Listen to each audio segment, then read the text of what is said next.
কথা ওঠো না, কথা হলো মিয়া আমার পছন্দ হয়েছে, শুভ কাম আমি দেড় বেচাই না, মিয়া আমি আজকেই তুলে নিয়ে যাবো নাকি কোন বিয়ে সাহেব? ঠিক আছে বিয়ে সাহেব, আপনি যেটা ভালো মনে করেন, তাহলে বিয়ে আজকেই ফাইনাল। দাঁড়াও আব্বা, এই বিয়ে ক্যান্সেল। এই ছেলের সাথে আমার বোন বিয়ে দেবো না। কে কথা কি হয়েছে? ছেলে তো দেখতে শুনতে মাশাল্লাহ, আর শুনলাম ছেলে বাপের গাদি গাদি ব্যবসা আছে।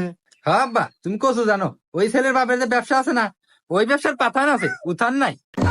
হুমুন্দি কয় গিরা আর শুনো আব্বা, এই যুগে আইসা ওই ঘটকের আলু পামে যার তারা তুমি এর তুলে দেওয়া দেবো না। আর কি কইলা? ঘাসের ব্যবসা? ওর তো ঘাসের ব্যবসা না, পাড়ার যত মহিলা আছে ওদের যে সালা ধরে না ব্যবসা। হ্যাঁ আব্বা, ভাই ঠিকই কইছে। আমাকে একদিন ডাক দিছিল সালাদ ধরবেন নিয়ে।